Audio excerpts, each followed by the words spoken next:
Hi guys, what's up. Welcome to success DNA. आज हम आपको ऐसी ट्रिक बताएंगे जिससे आपको अनुसूचियाँ मिनटों में याद हो जाएंगी। आज हम आपके लिए लेकर आए हैं कॉन्स्टिट्यूशन की अनुसूची, यानी संविधान की अनुसूची, जो कि हम आपको ट्रिक से याद करवाएंगे। आज हम आपको सबसे पहले देखते हैं कि अनुसूचियाँ संविधान में कितनी दी गई हैं। अनुसूचियाँ संविधान में 12 दी गई हैं।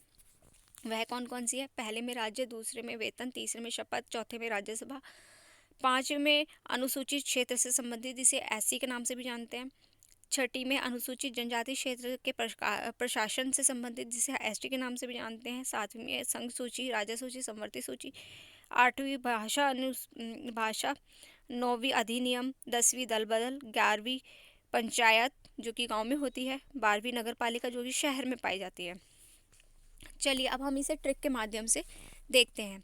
देखिए, हम राज्य में निवास करते हैं। राज्य से आप पहली अनुसूची को याद कर सकते हैं। भारत में बिना वेतन के कोई काम नहीं होता।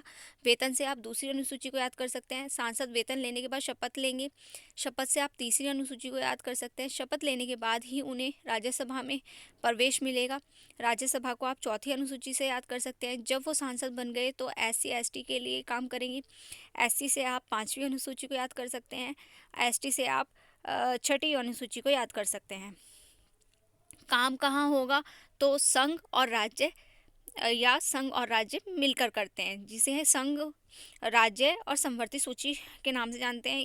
इससे आप सातवीं अनुसूची को याद कर सकते हैं। जहाँ काम होगा वहाँ बहुत सी भाषाएं बोलने वाले भी लोग होंगे। भाषा से आप आठवीं अनुसूची को याद कर सकते हैं। फिर उनको नियंत्रित करने के लिए अधिनियम लाया जाएगा। अधिनियम से आप नौवीं अनुसूची को याद कर सकते हैं। अधिनियम से मैं आपको एक चीज़ और याद करवाना चाहती हूँ, एग्जाम्पल देके। जो कृषि अधिनियम आए थे उनके बाद बीजेपी और अकाली दल में लड़ाई हो गई। इससे आप नौवीं और 10वीं अनुसूची याद कर सकते हैं। 10वीं अनुसूची में आइए आप, जब अधिनियम आया तो पक्ष विपक्ष में लड़ाई हुई और दल बदल अलग हो गए। दल बदल से आप 10वीं अनुसूची याद कर सकते हैं। लड़ाई के बाद जो सांसद जहाँ से आया था वह वहाँ लौट गया। गांव से आया था तो पंचायत में लौट गया। इससे आप 11वीं अनुसूची याद कर सकते हैं। और शहर से आया था तो नगर पालिका में लौट गया। इससे आप 12वीं अनुसूची याद कर सकते हैं। चलिए गाइस, अब हम आपको एक बार और समराइज करवा देते हैं। हम राज्य में निवास करते हैं। भारत में बिना वेतन के कोई काम नहीं होता। सांसद वेतन लेने के बाद शपथ लेंगे। शपथ से आप याद रख सकते हैं तीसरी अनुसूची। शपथ लेने के बाद ही उन्हें राज्यसभा में प्रवेश मिलेगा। राज्यसभा से आप चौथी अनुसूची याद कर सकते हैं। जब वो सांसद बन गए तो SC ST के लिए काम करेंगे।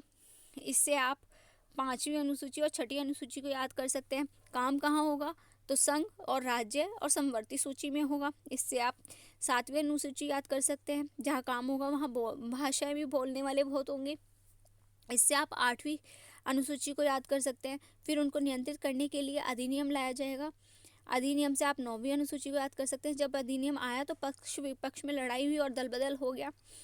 दल बदल से आप 10वीं अनुसूची को याद कर सकते हैं। लड़ाई के बाद जो सांसद जहाँ से आया था वह वहाँ लौट गया। गांव से आया था तो पंचायत में लौट गया। इससे आप 11वीं अनुसूची याद कर सकते हैं। शहर से आया था तो नगर पालिका में लौट गया। इससे आप 12वीं अनुसूची याद कर सकते हैं। आशा करते हैं कि आपको यह वीडियो पसंद आई होगी। Please like, subscribe and share करना ना भूलें।